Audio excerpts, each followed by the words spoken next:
pemirsa dimanapun Anda berada, semoga kalian dalam keadaan sehat dan tidak kekurangan apapun. Kali ini Mimin akan bercerita tentang rayuan manis si gadis penghuni kolong jembatan. Cerita ini Mimin dapatkan dari kawan lama yang berada di daerah Jakarta. Cerita ini mengisahkan tentang hantu gentayangan yang berwujud seorang gadis berparas cantik. Dan hantu ini selalu menggoda para lelaki hidung belang hingga menyebabkan kematian. Dan kabar-kabarnya ternyata korbannya sudah banyak sekali ya teman ya. Nah, sebelum ceritanya Mimin lanjutkan, alangkah baiknya tekan dulu subscribe-nya sebagai dukungan sama channel ini. Dan subscribe itu adalah gratis. Oke pemirsa, biar tidak penasaran, yuk kita simak ceritanya. Dengan judul Si Manis Pembawa Petaka. Awal cerita dikisahkan ada seorang gadis yang sangat cantik jelita. Selain cantik, gadis itu mempunyai hati yang sangat baik sekali. Dia sangat ramah pada siapapun dan tentu saja murah senyum. Tidak heran gadis itu menjadi rebutan para pemuda di kampung itu. Bahkan setiap hari banyak sekali yang menyatakan cintanya pada gadis itu. Namun penyampaian cinta itu selalu ditolak oleh gadis itu dengan alasan karena masih sekolah. Memang gadis itu masih duduk di bangku SMA. Mari kita sebut saja gadis itu Mawar.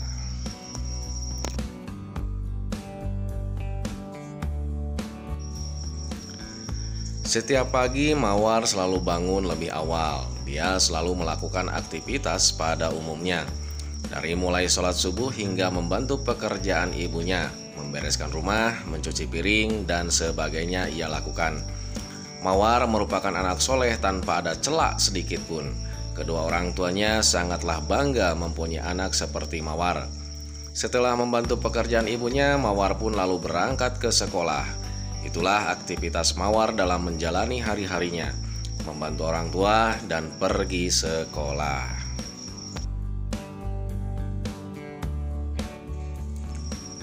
Suatu ketika sepulang dari sekolah, seperti biasa Mawar selalu melewati jembatan tua.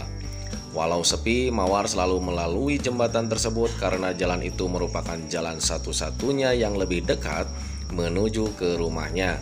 Setiap menuju jembatan memang hati Mawar selalu was-was dan gelisah. Kadang dia selalu membayangkan hal-hal yang tidak diinginkan. Begitu juga dengan hari itu, saat mendekati jembatan, pikiran Mawar sudah kemana-mana. Takut inilah, takut itulah, sehingga perasaan Mawar tidak karuan.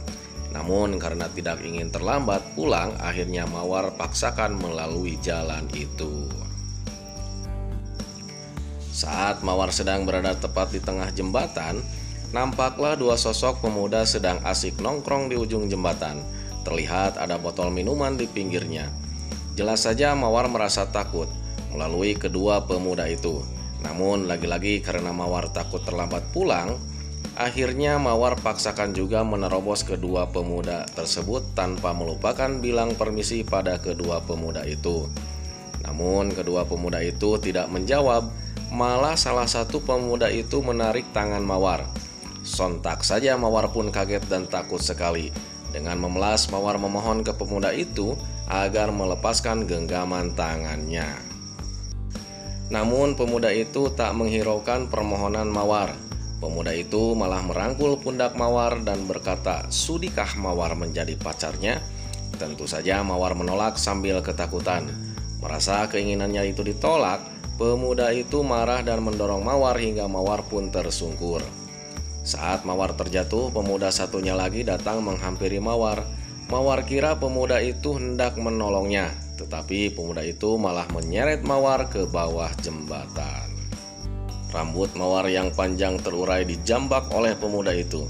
Ia gunakan rambut Mawar untuk menyeret Mawar ke bawah jembatan. Teriakan Mawar yang keras tidak dihiraukan oleh kedua pemuda itu. Kedua pemuda itu malah tertawa seakan menikmati kesakitan yang Mawar rasakan. Mawar meronta-ronta sangat ketakutan. Sesekali dia melancarkan perlawanan kepada kedua pemuda itu. Namun apalah daya, Mawar hanya seorang perempuan. Tenaganya tak sebanding dengan kedua pemuda itu. Dikarenakan tenaga mawar sudah habis, tubuh mawar pun menjadi lunglai tak berdaya. Kesempatan itu dipergunakan oleh pemuda mabuk itu untuk mencicipi kemurnian tubuh mawar. Mula-mula dirobeknya baju mawar, kemudian dirabanya juga seluruh tubuh mawar, termasuk dua delima yang mawar punya. Sesekali dijilatnya delima itu, lalu dikarenakan kurang puas, akhirnya meriam kedua pemuda itu pun masuk ke dalam pintu surga silih berganti. Setelah merasa puas, kedua pemuda itu pun pergi berlalu begitu saja. Mereka meninggalkan mawar yang sedang tidak berdaya. Mawar hanya terbaring tidak bisa apa-apa. Seluruh pakaiannya sudah terlepas tanpa sisa sehelai benang pun. Yang bisa mawar lakukan hanyalah menitikkan air mata dan berharap ada orang yang bisa menolongnya.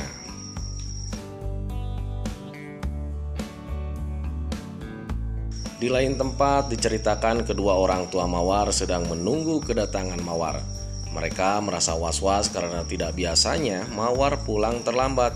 Apalagi ini sudah menunjukkan jam 10 malam. Dalam penantiannya, kedua orang tua mawar tak henti-hentinya berdoa, berharap tidak ada sesuatu yang terjadi pada anaknya. Namun saat mereka sedang menanti, tiba-tiba datang orang ramai-ramai mendatangi mereka. Orang-orang itu mengabarkan bahwa mawar sudah meninggal dunia dan jasadnya ada di ruang otopsi salah satu rumah sakit. Sontak orang tua mawar pun kaget bukan kepalang. Mereka tidak percaya tentang kabar yang mereka terima. Tanpa banyak berpikir, lantas kedua orang tua mawar pun pergi ke rumah sakit dan betapa sedihnya ternyata kabar itu memang benar. Orang tua mawar lalu dapat penjelasan dari polisi bahwa mawar mati karena dibunuh. Mendengar berita itu, ibu mawar pun pingsan tidak sadarkan diri.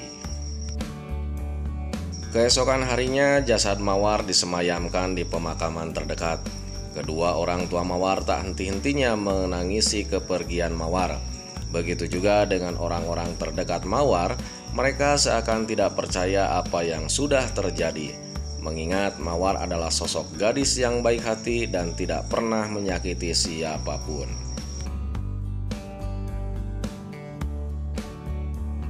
Selang beberapa tahun kemudian, jembatan itu menjadi angker. Jarang ada orang-orang yang berani melewati jembatan itu. Apalagi pada saat malam hari, orang-orang selalu mengait-ngaitkan dengan kematian mawar. Mereka kerap diganggu oleh gadis cantik yang ada di kolong jembatan. Tidak sedikit orang-orang yang melewati jembatan itu sering dipanggil-panggil oleh gadis itu, dan orang-orang itu selalu menerka bahwa itu adalah hantu mawar. Pernah suatu ketika ada salah satu driver ojek online melewati jembatan itu dan tiba-tiba motornya mogok di tengah jembatan. Saat driver itu hendak membetulkan motornya, tiba-tiba si driver itu didatangi gadis cantik yang memakai baju seksi. Lalu si gadis cantik itu mengajak istirahat di bawah kolong jembatan. Dalam istirahatnya itu kerap si gadis selalu merayu agar lelaki itu dapat bercinta dengannya. Namun karena driver itu tergesa-gesa, akhirnya ajakan hantu gadis itu ditolaknya. Dan driver ojek online itu pergi karena motornya tiba-tiba nyala kembali. Dan ada pula cerita tukang nasi goreng keliling yang katanya pernah dikerjai oleh hantu gadis itu. Menurut ceritanya, dia mendapatkan pesanan saat melewati jembatan itu, dan pesanannya tidak tanggung-tanggung. Gadis itu memesan 50 porsi pada malam itu. Saat ditanya, katanya buat teman-teman yang sedang berkumpul. Karena pada saat itu tidak curiga akan hal gaib, si tukang nasgor pun mulai memasak nasi. Porsi demi porsi hingga semua pesanannya terpenuhi. Setelah pesanan gadis itu siap, lalu si tukang nasgor pun mulai mengantarkan nasi itu ke bawah jembatan. Saat mengantar pesanan, si tukang nasgor tidak melihat orang-orang berkumpul di sana. Dia hanya melihat sederetan bangku yang berjajar rapi. Tidak ada curiga sedikit pun, lalu si tukang nasgor itu menaruh piring-piring yang berisi nasi di atas meja yang berderet rapi. Setelah semuanya sudah beres, lalu si gadis pun membayar semua pesanannya. Tentu saja si tukang nasgor itu sangat senang, lalu dia pulang karena dagangannya sudah habis. Keesokan harinya seperti biasa tukang nasgor itu selalu pergi ke pasar untuk membeli kebutuhan dagangannya. Di pasar banyak sekali orang-orang yang berbelanja. Dan saat berbelanja tanpa sengaja si tukang nasgor itu mendengar obrolan ibu-ibu. Para ibu-ibu bercerita bahwa mereka telah menemukan sekumpulan nasi goreng yang telah dibuang orang. Ibu-ibu itu sangat menyayangkan kepada orang yang telah membuang nasi itu. Setelah mendengarkan obrolan itu, si tukang nasgor pun penasaran dan bertanya-tanya dalam hati, apakah itu nasi yang dia jual semalam dan kenapa nasinya itu dibuang.